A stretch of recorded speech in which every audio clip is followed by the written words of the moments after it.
அமரர் கல்கி அவர்களின் சிவகாமியின் சபதம் 2ஆம் பாகம் காஞ்சியின் முற்றுகை. எல்லோருக்கும் வணக்கம். 2ஆம் பாகத்தின் 24வது அத்தியாயம் புள்ளலூர் சண்டை. கடந்த பதிவில் அசோகபுரம் புத்த விகாரத்தில் இருந்த சிவகாமி அந்த வழியாக பல்லவ வீரர்கள் குதிரை மீது போனதையும் அவர்களை தொடர்ந்து நரசிம்மவர்மரும் தளபதி பரஞ்சோதியும் போனதையும் பார்த்தா, அதற்கு பின்னால் வந்த ரதத்தை கண்ணபிரான் ஓட்டி வருவதை பார்த்து கையினால் சமிங்கை செய்து நிறுத்தியது வரை பார்த்தோம். இப்போ புள்ளலூர் சண்டை என்ன அப்படிங்கிறத வாசிக்கலாம் வாங்க. கண்ணபிரான் ரதத்தை விட்டு குதித்து குதிரைகளின் தலைக்கயிறுகளை பிடித்து கொண்டே சிவகாமியை நெருங்கி வந்து, தங்கச்சி, இதென்ன, இங்கே எப்போது வந்தீர்கள்? இது என்ன ஊர் என்று துரிதமாய் கேட்டான். சிதம்பரம் போகலாம் என்று கிளம்பி வந்தோம் அண்ணா. வழியில் இங்கே தங்கினோம். இந்த ஊருக்கு அசோகபுரம் என்று பெயராம். அதோ அசோக மகாராஜாவின் ஸ்தம்பம் தெரிகிறதே, நீங்கள் பார்க்கவில்லையா என்றாள் சிவகாமி. அதையெல்லாம் பார்க்க எனக்கு இப்போது சாவகாசம் இல்லை. ஆமாம், நீங்கள் என்னத்திற்காக இவ்வளவு அவசரப்பட்டு கொண்டு யாத்திரை கிளம்பினீர்கள்? அந்த காட்டு வீட்டில் இந்த யுத்த காலத்திலே தனியாக இருப்பானேன் என்றுதான் கிளம்பினோம். குமார சக்கரவர்த்தியும் தான் எங்களை அடியோடு மறந்து விட்டாரே. என்ன வார்த்தை அம்மா சொல்கிறாய்? மாமல்லராவது உங்களை மறப்பதாவது? போர்க்களத்துக்கு போகும்படி சக்கரவர்த்தியிடமிருந்து அனுமதி வந்ததும் முதலில் உங்கள் வீட்டை தேடிக்கொண்டுதானே வந்தோம்.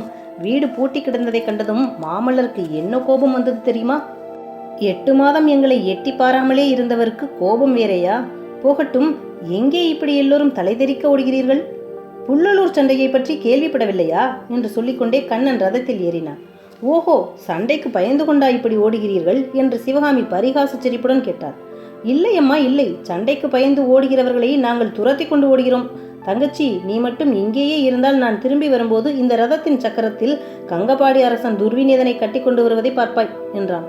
அண்ணா, நான் கட்டாயம் இங்கேயே இருக்கிறேன். மாமல்லரிடமும் சொல்லுங்கள் என்று சிவகாமி கூறி மறுபடியும் தயக்கத்துடன், நான் ஏதாவது தவறு செய்திருந்தாலும் மன்னித்துக் கொள்ளும்படி சொல்லுங்கள் என்றாள். அதே சமயத்தில் கண்ணன் சாட்டையை சுளியர் என்று சொடுக்கவே குதிரைகள் பீத்து கொண்டு கிளம்பின. கண்ணன் தலையை மட்டும் திரும்பி ஆகட்டும் என்பதற்கு அறிகுறியாக குனிந்து சமிங்கை செய்தான். மறுகணம் ரதம் மாயமாய் பறந்து சென்று விட்டது. அப்போது உள்ளே இருந்து வந்த ஆயனர், சிவகாமி, யாருடன் பேசிக் கொண்டிருந்தாய்? ரதத்திலே போனது யார் என்று கேட்டார். கண்ணபிரான் அப்பா. ரதத்துக்கு முன்னால் குதிரை மேல் மாமல்லரும் பரஞ்சோதியும் போனார்கள். அப்படியா?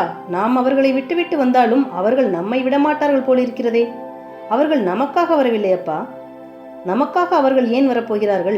சிற்பியின் வீட்டை தேடி சக்கரவர்த்திகள் வந்த காலம் எல்லாம் மலையேறி போய்விட்டது சிவகாமி. அப்படி சொல்லாதீர்கள் அப்பா. கோட்டையை விட்டு கிளம்ப அனுமதி கிடைத்தவுடனே மாமல்லர் நம்முடைய வீட்டை தேடிக்கொண்டுதான் வந்தாராம். அப்படியானால் குண்டோதரன் சொன்னது உண்மைதானா? ஆமாம், நாம் வீட்டில் இல்லாமல் போனதில் மாமல்லருக்கு கோபம் என்பதும் உண்மைதான். அதனால் தான் நான் சொன்னேன், இருக்கும் இடத்திலேயே இருப்போம் என்று. நீ பிடிவாதம் பிடித்து தேச யாத்திரை கிளம்ப வேண்டும் என்று ஒற்றை காலால் நின்றாய். அதன் பலனை பார். ஆயனருக்கும் மனம் கசந்து போயிருந்தபடியால் இப்படியெல்லாம் பிறர் மேல் குறை சொல்வது கொஞ்ச நாளாய் வழக்கமாய் போயிருந்தது. எனினும் இப்போது அவர் கூறியது உண்மையானபடியால் சிவகாமிக்கு பெரிதும் வேதனை உண்டாயிற்று. போனதை பற்றி சொல்லி என்ன பயனப்பா? ஒன்றுமில்லைதான். இருந்தாலும் இந்த வழியாய் போனவர்கள் சற்று நின்று நம்மை பார்த்துவிட்டு போகக்கூடாதா? ஒரு காலத்தில் மாமல்லர் நம்மிடம் எவ்வளவு பிரியமாயிருந்தார். பிரியத்துக்கு இப்போது என்ன குறைவு வந்தது? இது யுத்த காலம் அல்லவா? அதனால் எல்லோருக்கும் அவசரமாயிருக்கிறது. திரும்பி வரும்போது மாமல்லர் இங்கே வந்து நம்மை பார்ப்பார் என்று கண்ணபிரான் சொன்னான். அந்த மட்டில் சந்தோஷம். ஆனால் எதற்காக இப்படி எல்லோரும் ஓடுகிறார்களாம்? புள்ளலூர் என்னும் இடத்தில் பெரிய யுத்தம் நடந்ததாம். ஓஹோ, யுத்த களத்திலிருந்துதான் இப்படி ஓடுகிறார்களாக்கும். ஆஹா, காலம் எப்படி மாறிவிட்டது! முன்காலத்தில் போருக்கு புறப்படுகிறவர்கள் வெற்றி அல்லது வீர சொர்க்கம் என்ற உறுதியுடன் கிளம்புவார்கள். போர்க்களத்தில் முதுகு காட்டி ஓடுவதைப் போல் கேவலம் வேறொன்றும் இல்லை என்று நினைப்பார்கள். அப்பா, இந்த யுத்தத்திலே போர்க்களத்திலிருந்து ஓடியவர்கள் எதிரிகள் தான். அது உங்களுக்கு திருப்தி தானே? இதிலே என்ன திருப்தி? சுத்த வீரர்களை வென்று ஜெயக்கொடி நாட்டினால் புகழும் பெருமையும் உண்டு. புறமுதுகிட்டு ஓடுகிறவர்களை துரத்தி ஜெயிப்பதில் என்ன கௌரவம் இருக்கிறது? எந்த வழியிலும் ஆயனரை திருப்தி செய்ய முடியாது என்பதை கண்ட சிவகாமி அவருடன் பேசுவதில் பயனில்லை என்று தீர்மானித்து மௌனம் பூண்டாள். இருவருடைய உள்ளங்களும் வெவ்வேறு சிந்தனையில் ஆழ்ந்தன. அன்று சூரியன் அஸ்தமிக்க ஒரு நாழிகை இருக்கும்போது குண்டோதரன் திடும் பிரவேசமாக வந்து சேர்ந்தான். அவன் எங்கே போயிருந்தான்? புத்த பிஷுவை கண்டுபிடித்தானா? குதிரை திரும்ப கிடைத்ததா என்னும் விஷயங்களை பற்றி ஆயனரும் சிவகாமியும் ஆவலுடன் அவனை விசாரித்தார்கள். அதை ஏன் கேட்கிறீர்கள்? போங்கள். உங்களுடைய சொல்லை தட்டிவிட்டு புத்த பிஷுவை பிடிப்பதற்காக ஓடினாலும் ஓடினேன், நேரே யுத்த களத்திலேயே போய் மாட்டிக்கொண்டேன். அப்பப்பா, இந்த மாதிரி பயங்கர யுத்தத்தை நான் கண்டதும் இல்லை, கேட்டதும் இல்லை என்றான் குண்டோதரன். சிவகாமி, என்ன சண்டை? எங்கே நடந்தது? சண்டை முடிவு என்ன ஆயிற்று என்று கேட்டார். அதன் பேரில் குண்டோதரன் புல்லலூர் சண்டையை பற்றி விவரமாக கூறினான். பழந்தமிழ் நாட்டின் சரித்திரத்தில் பிரசித்தி பெற்ற அந்த புல்லலூர் சண்டையை பற்றி இப்போது வாசகர்களும் தெரிந்து கொள்வது அவசியமாகும். வாதாபி புலிகேசியின் சைன்யம் பல்லவ ராஜ்யத்தின் மீது படையெடுத்து வந்த சில நாளைக்கெல்லாம் கங்க நாட்டு அரசன் துர்விநீதனுடைய சைன்யம் திரண்டு பல்லவ ராஜ்யத்தின் மேற்கு எல்லையில் வந்து நின்றது. வாதாபி சைன்யத்தில் பல்லவர் படை முறியடிக்கப்பட்டது என்ற செய்தி வந்ததும் பல்லவ ராஜ்யத்துக்குள் பிரவேசிக்க ஆயத்தமாக அந்த சைன்யம் காத்து கொண்டிருந்தது. ஆனால் திடீரென்று துர்விநீதனுக்கு என்ன தோன்றிற்றோ என்னவோ தெரியவில்லை. ஒரு நாள் கங்க நாட்டு சைன்யம் பல்லவ ராஜ்யத்துக்குள் நுழைந்து விட்டதென்றும் காஞ்சியை நோக்கி முன்னேறி வருகிறதென்றும் தெரிந்தது. இதை அறிந்த மகேந்திர பல்லவர் வடக்கு போர் முனையிலிருந்து குமார சக்கரவர்த்திக்கு கட்டளை அனுப்பினார். திருக்கழுக்குன்றத்தில் உள்ள பாதுகாப்பு படையுடன் சென்று கங்க நாட்டு சைன்யம் காஞ்சியை அணுகுவதற்கு முன் அதை எதிர்க்கும்படியாக சொல்லி அனுப்பினார். இத்தகைய கட்டளைக்காக 8 மாத காலமாக துடிதுடித்துக் கொண்டிருந்த மாமல்ல நரசிம்மர் தளபதி பரஞ்சோதியுடன் உடனே கிளம்பி சென்று திருக்கழுக்குன்றத்தில் இருந்த படைக்கு தலைமை வகித்து நடத்தி சென்றார். காஞ்சி நகருக்கு தென்மேற்கே 2 காத தூரத்தில் புல்லலூர் கிராமத்து எல்லையிலே 2 சைன்யங்களும் சந்தித்தன. மாமல்லர் தலைமை வகித்த பல்லவ சைன்யத்தை காட்டிலும் கங்க நாட்டு சைன்யம் 3 மடங்கு பெரியது.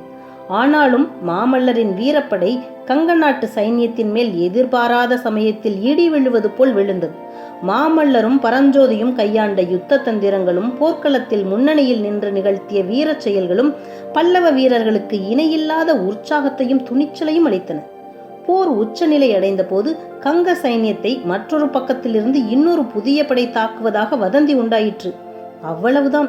அத்தனை நேரமும் ஒருவாறாக தைரியமாக போரிட்டு வந்த கங்க சைன்யத்தின் வீரர்களை பீதி பிடித்தது. உயிர் பிழைத்தால் போதும் என்று கங்க வீரர்கள் சிதறி ஓட ஆரம்பித்தார்கள். கங்க நாட்டு அரசன் துர்விநீதன் பட்டத்து யானை மேல் ஏறிக்கொண்டு தெற்கு திக்கை நோக்கி ஓடிக்கொண்டிருந்ததாக செய்தி வந்தது.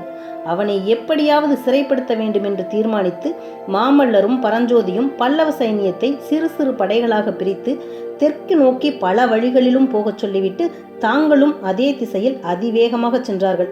போர்க்களத்தில் தரிகட்டு ஓடிய ஒரு குதிரையை கைப்பற்றி அதன் மேல் ஏறிக்கொண்டு குண்டோதரனும் அவர்களை பின்தொடர்ந்து வந்தான். துரதிர்ஷ்டவசமாக வழியில் அவன் ஏறி வந்த குதிரை காலை ஒடித்து கொண்டது. அதனால் அவன் பின்னால் தங்கிவிடும்படி நேர்ந்தது.